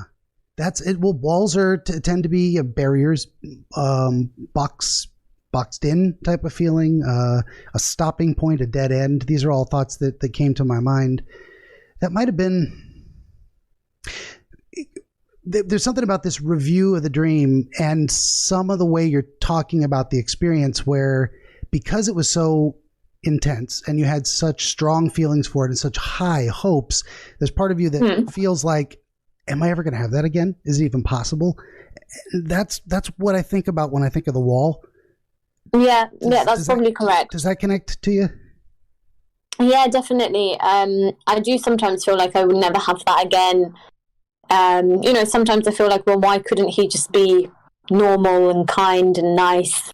Why couldn't he just be someone he's not? Yeah. Well, I mean, that's who he showed. Yeah, that's who he showed me in the beginning. So why couldn't he just be that person? Yeah. And then I suppose it's the feeling of, was any of it real? Was even an ounce of it real? That's awful too, because it's like probably some of it was, and it might have even been, what am I trying to say? The changes he went through might have been entirely real too, in terms of like, this is how he presents himself and how he wanted to present himself, and he was motivated to do these things. But then the longer he was in it, his desires, his motivations changed. So it might have all been real, and some of it, or maybe even a lot of it, or all of it, could have been a manipulation too. But sometimes people start off with the best of intentions, and then they just get Completely. intentions change over time, and it's not always for the better. So I don't know him. I'm not saying your impression of him is wrong or right either way. But no, that's fine. I suppose with him, the confusing thing was, I mean, I completely understand when somebody sort of, they lose feelings or, the situation changes or whatever. I completely understand that. I think with him, it was the fact that I didn't understand whether he had lost feelings or whether the feelings were even there to begin with, or I didn't know what was real or what was fake. And so the reason why I say this is because for a long while, even as we were divorcing and even after we divorced, it seemed as if he did want to be together, but then he wouldn't do anything to make that situation work. So the behavior wouldn't change. And so it was almost as if he was paying lip service. So, when people say actions than words. So, and so I think for me, that was the confusing part, because in my mind was saying, well, he doesn't want to be with you, but my heart was like, but he said he wants to be with you. So it's sort of, that's why I say I don't, if somebody loses feelings, it's not difficult to say I've lost feelings, especially when you're not together. Yeah. But I think for me, it was more the mind games. Yeah. And that's why I'm just I'm sort of like, did he ever have any feelings? Yeah, these are all good reasons why the dream would come back to, you may have been having an increase of, you may have been even, what am I trying to say? Having a sneaking subconscious desire to, well, what if we just tried again? And then your brain gives you this dream to say, are you kidding me? Remember what happened. Don't ever forget this sequence of events. Yeah, it could be that. Yes, yeah, definitely. Yeah, because it seems like you've done a couple of things real good. I mean, just broadly speaking, this is, of course, as I say, not counseling or therapy, but usually you go through a traumatic experience, you need time anyway. You come out of a relationship, even if you break up on mutual terms, it's usually good to take time.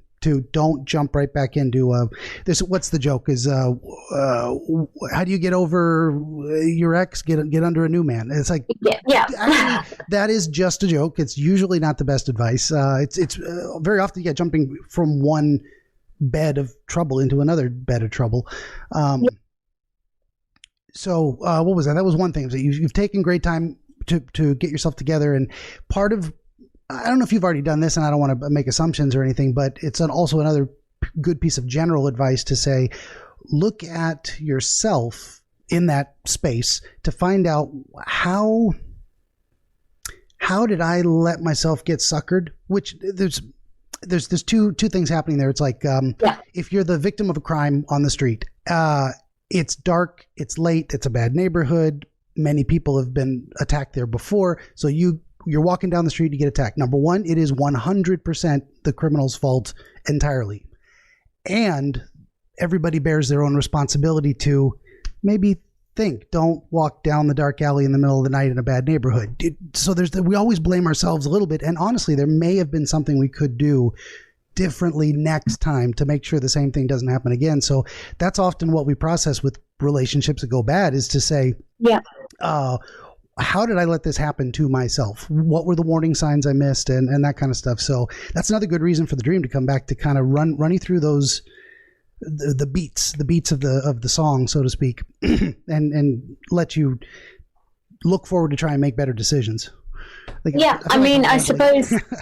No, I suppose. I mean, I have been through therapy, and I have, self-reflected as well on how I ended up in a situation like that. And it's very clear, to be honest. There were red flags sort of within, I would say, 6 months. There were red flags, but I think for me, it was more the fact that he represented everything I wanted for myself. So he represented, the family that I wanted to create for myself, the future that I wanted for myself, and all those things. And so I thought, if I became perfect again, then he would be, himself again. Or, I made excuses. For his behavior. I thought he was stressed. I thought maybe it's financial pressure. I made 101 excuses. And the more excuses I made, the worse behavior he gave me. And I tried to address this numerous times, but then I was so used to hearing lip service that I mean, with me, anytime I say something, I believe I believe there's strength in my word because I mean what I say. Yeah. And I hold myself accountable to my words. And so I kind of thought he would do the same. And he didn't. And so it was almost paying lip service just for the sake of it. And I did ask him numerous times if he even wanted to get married. And every single time he assured me that he did. And so it was very confusing for me, where he would do, you know, not necessarily grand gestures, but he would do things where I would think, okay, yeah, he does really love me. He does want to be with me. And then completely ignore me for like a week or 2 weeks. And it was just kind of, it was just very confusing. And so I became very insecure, and I kept looking at myself to see, well, why is it that he's not behaving the same? What am I doing wrong? And, you know, and I didn't get any straightforward answers from him. And so it was hot, cold, hot, cold, hot, cold. Yeah, no bueno. Yeah, Wow. yeah. And so, so I think, I mean, the flags were there, you know, the signs were there. It was just me trying to hold on. And instead of making things better, it just made things worse. For sure. Yeah, definitely. So that's that. So what you've done is the two most important things, I would say, after getting out of a bad situation is give yourself time to heal before you jump back into new relationships, and give it a good hard look and say, okay, I'm going to make sure I don't do this to myself again. And I think you got a pretty good handle on it. It sounds like, you know, your clear recall being very good, and your fearless self-analysis is going to serve you very well, I think. Yeah. And I think you'll find someone too that can keep up with you. I have a good feeling about that. I hope so. I mean, I'm not asking for a lot. Yeah, I mean, I'm not asking for a lot. Just somebody who matches my energy, I suppose. But yeah, let's see what's out there. Yep. That's a good deal. Well, how do you feel about this process? Did we kind of cover the bases and got you a decent understanding of what that specific dream might have been trying to say to you? Yeah, I think it makes sense now that I've kind of spoken it out aloud and I've explored, you know, the different symbolisms. I think it makes a lot of sense. Yeah, definitely. I did have another dream after having that dream. Sure. Do you want to mention it? About my ex. If you'd like me to. I kind of understand the gist of it, though. You can if you want. It's not required. If you want to share, I'm listening. So I don't remember as much detail, but I remember the gist of it, and I understand kind of the main theme.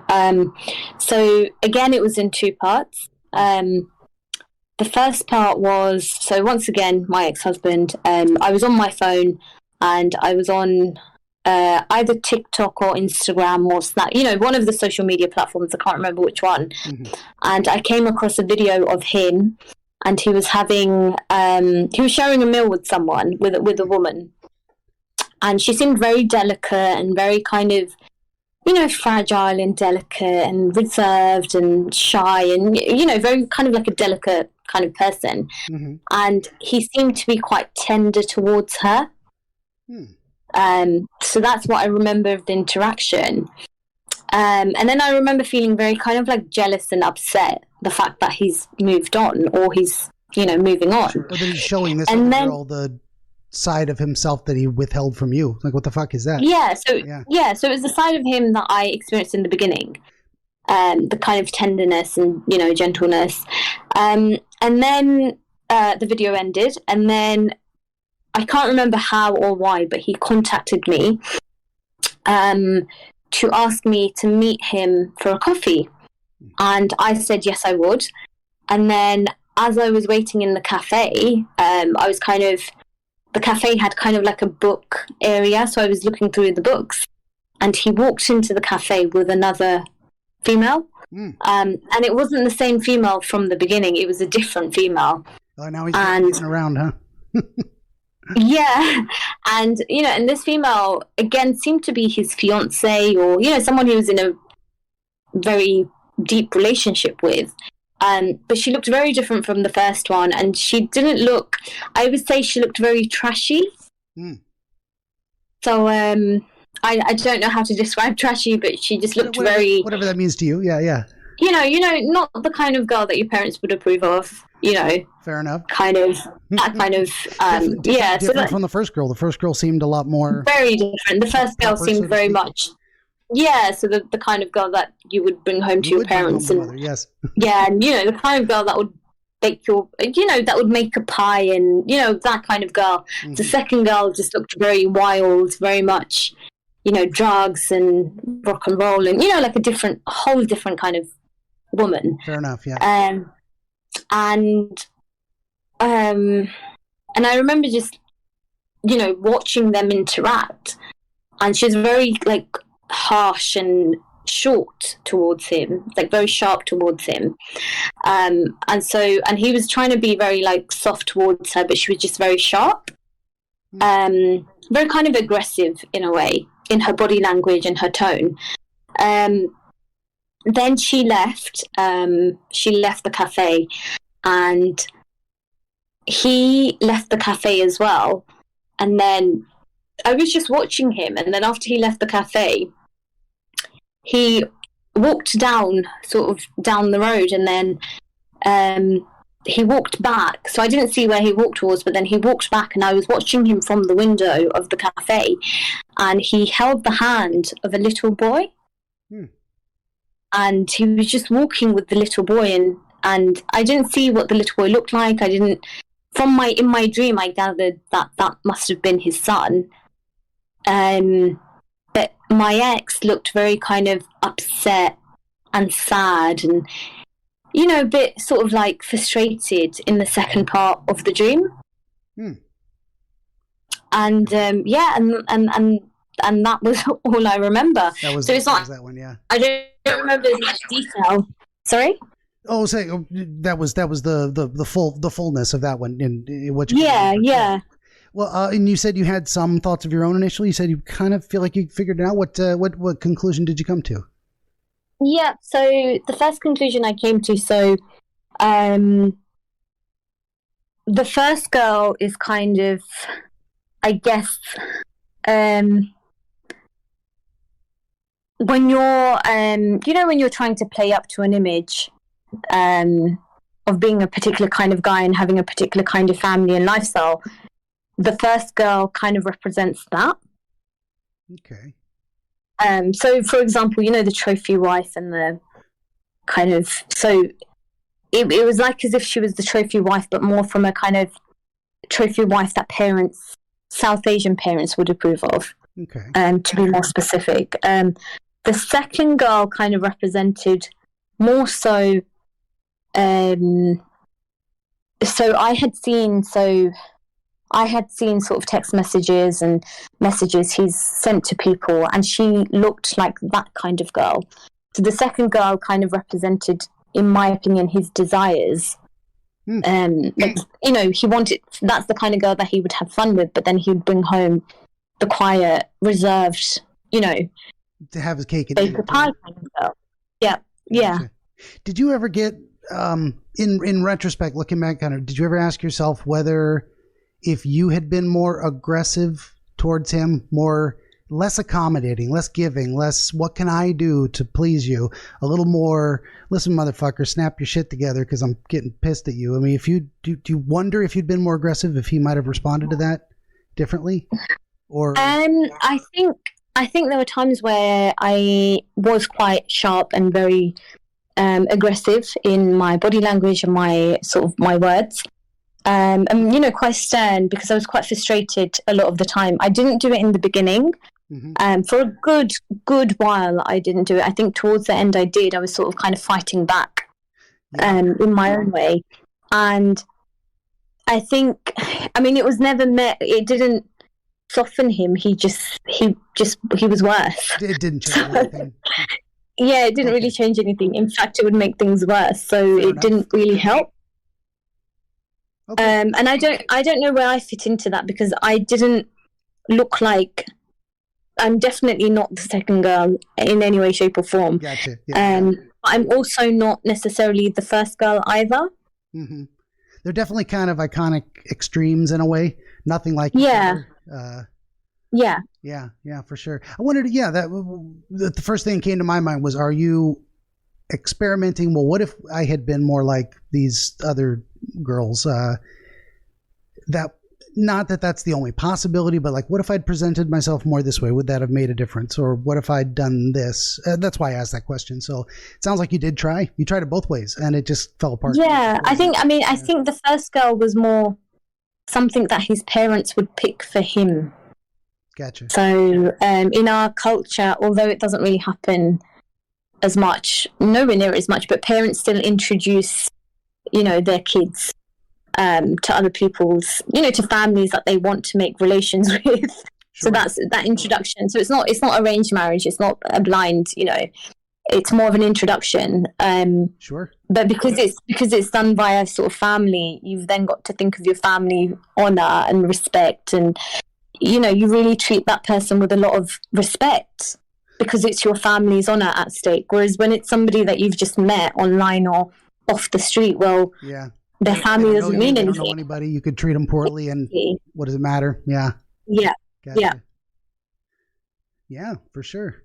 And then the little boy at the end of the dream too. The idea that there might have been some part of your mind saying, well, if he ended up with a kid, he might not be happy being a father.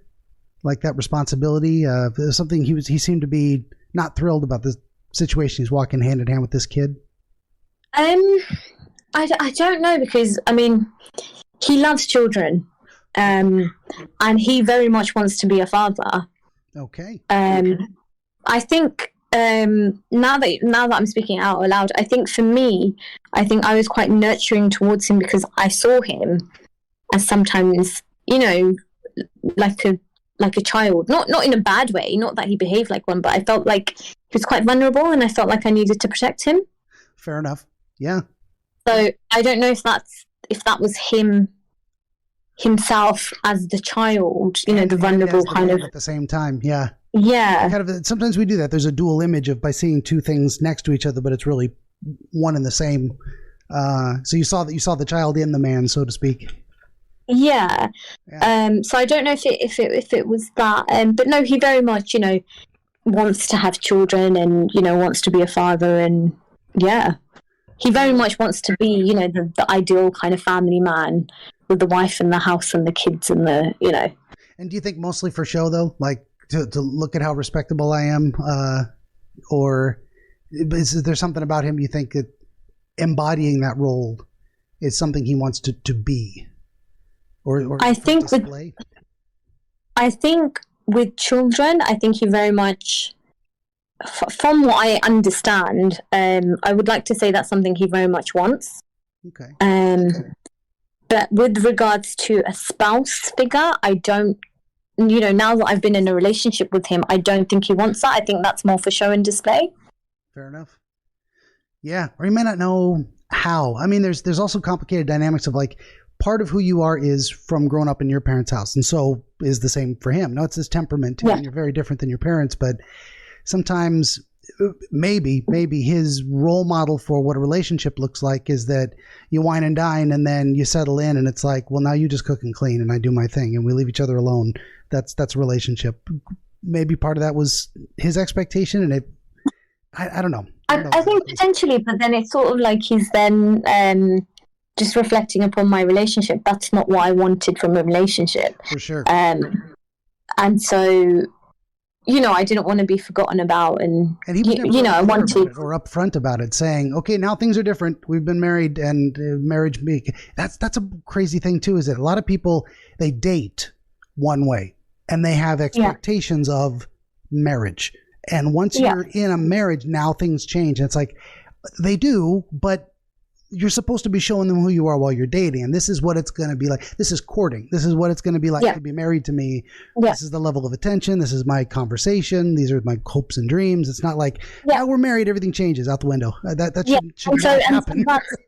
That's exactly what happened for me. It was, complete 360 change. I never saw him. And, I didn't have the honeymoon period that normal people do. I barely spoke to him for not even 5 minutes a day because I didn't see him. And so he was just never, it's like, we lived together in theory, but in reality, I don't remember him being there. and vice versa. He doesn't remember me in that 6 week because he wasn't around. And so it was, I was trying to bond and lay a foundation, and marriage is different from dating, and it is. His expectations all of a sudden change, and it's sort of like, but that doesn't marry up with my expectations that I've made clear from day one. Mm-hmm. So so that's where the manipulation and the deceiving sort of behavior comes into it, because I was very clear from the beginning what I wanted, how I wanted my life to look like, whereas he kind of wasn't clear. He certainly wasn't fully, didn't fully disclose, like, this is going to change when we get married. Yeah. And then you had no reason to believe it would, so. Yeah, so I had no reason to believe it would. And then when it did change, and I would try and address, the changes, because I didn't understand it. And obviously it was starting to give me, I experienced anxiety, I experienced depression. I've never had anxiety or depression before. But I experienced that within the first couple of weeks of my marriage. I experienced panic attacks as well. So first time ever to experience panic attacks. So, and I very much, and I didn't tell anyone that I was going through this, because I thought, well, first of all, I found it embarrassing, because I'm trying to play this image that, I've just gotten married, I'm happy, and, the rest of it. Mm-hmm. At the same time, I'm trying to save my marriage, even though I've just started it. And then because he's not around to communicate with, he's not understanding, I felt like I was there, I was doing 99% of the work. Yeah. And I was trying to get the emotional support from him by quite literally telling him that I needed him there. And every time I did, he would kind of say, well, like it would be dismissed like it wasn't important. Mm-hmm. Like my needs, my emotional needs, they weren't important. And so I was, on paper I was married, but in reality I didn't experience anything that normal didn't feel like a married people would. Not at all, no. But I spent a lot of time with his family, with his siblings, with his parents, and I bonded with them really, really well. And so it was almost as if I've kind of just moved in to live with them. We all live together, by the way. So again, it's kind of like a cultural thing where the first year you kind of live with the family. More of a multi-generational household situation. Yeah. I mean, so it was his parents, his siblings, and us. But I mean, if it wasn't for his family, I think I probably would have left sooner, to be honest. Yeah, it seems like your bond with them was stronger than with him. That might have been exactly what you said. You would have left sooner if there wasn't this other layer of connection that was kind of keeping you. Well, I'm going to lose all this if I walk away from him. And I wanted that because I didn't have that in my own family. Like, mm-hmm. They used to sit together and watch TV together, or eat dinner together, and we didn't have that in my family. And so I very much enjoyed being a part of a lively household. And, also he wanted somebody that would care and love his family and, build those relationships. And I very much wanted to be that person as well, but I thought it was a two-way thing. Yeah. And so I felt very, here I am trying to build and bond with your family that I've known for 5 minutes. And here you are, the whole reason why I'm here, not giving me 5 minutes of your day. Yeah. Where was he in this? Like, he's not joining the family to sit with you and be affectionate and hang out? No. So, it's a bit of a complicated one. Well, you don't have to tell me like all the details. It was more almost a rhetorical sure. No, I'll just like, Go ahead. Yeah. So his dad had a family business. His dad had a restaurant. Okay. And my ex used to work sort of normal office hours. But what had conveniently happened was, as soon as we got married, one of the employees in the restaurant went off on sick. I think they broke their arm or their leg or something. So then my ex had to step in. Okay. And so he was working, throughout the day, and then he was working in the evening as well. Gotcha. He just really wasn't around. So, sorry? He just really wasn't around at all, huh? Yeah. So he really wasn't around. But the thing is, the restaurant, they would sort of, from about 10 o'clock, he could come home. So he could finish at 10 and come home. However, he didn't. What he would do is instead he would go and see his friends, and then he would be out with his friends until sort of 2 o'clock in the morning. And so I would have to phone him to find out where he was.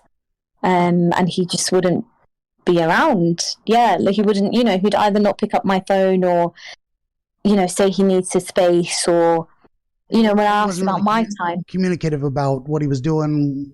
No, so I had no idea he was planning to go out. He would have days off from working in his dad's place. He would have days off, but those days off he would have pre-booked with his friends. So I just never had his time. So a lot of our arguments was about his time.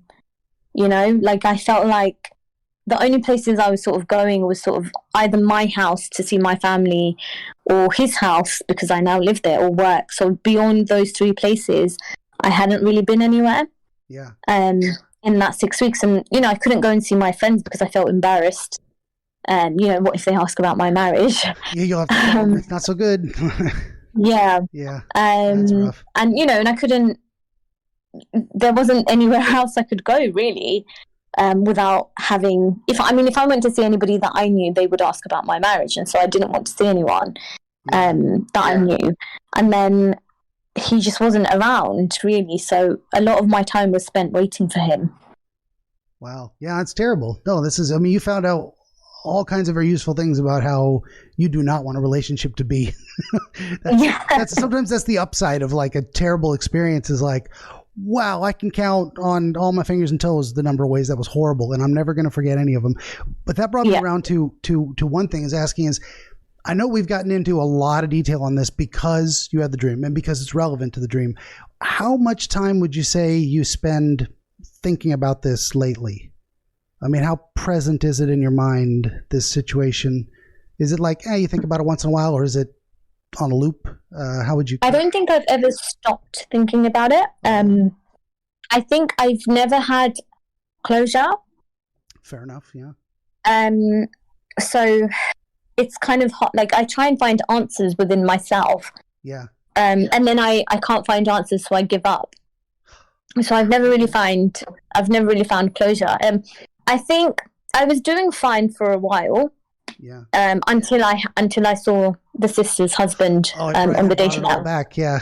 Yeah, so that then brought it all up. So I've been ruminating quite a bit recently. Yeah, that was a concern of mine. Is like just as an afterthought, kind of to say how much ruminating, because too much is also not healthy. Enough to figure it out and enough to make some decisions and get you moving forward, but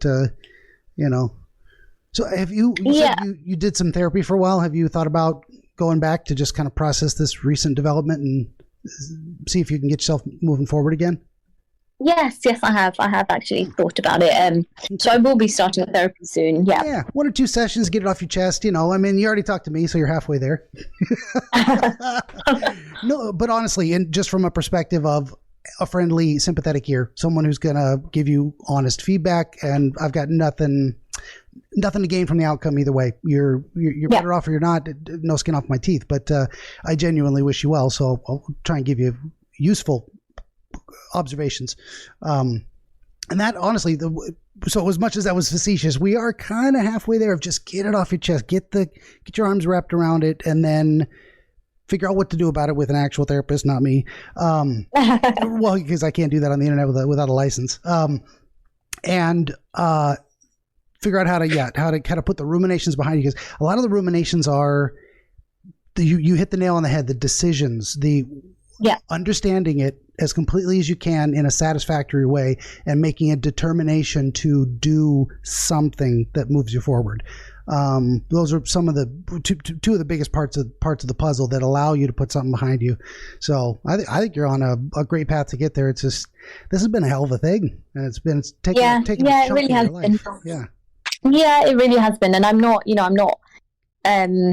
I would like to say I'm still quite young, and so I've got the rest of my life ahead of me, and I really want to get past this, close the book, throw the book away, burn the book if I need to, and just move on. Put it in the attic, never read it again.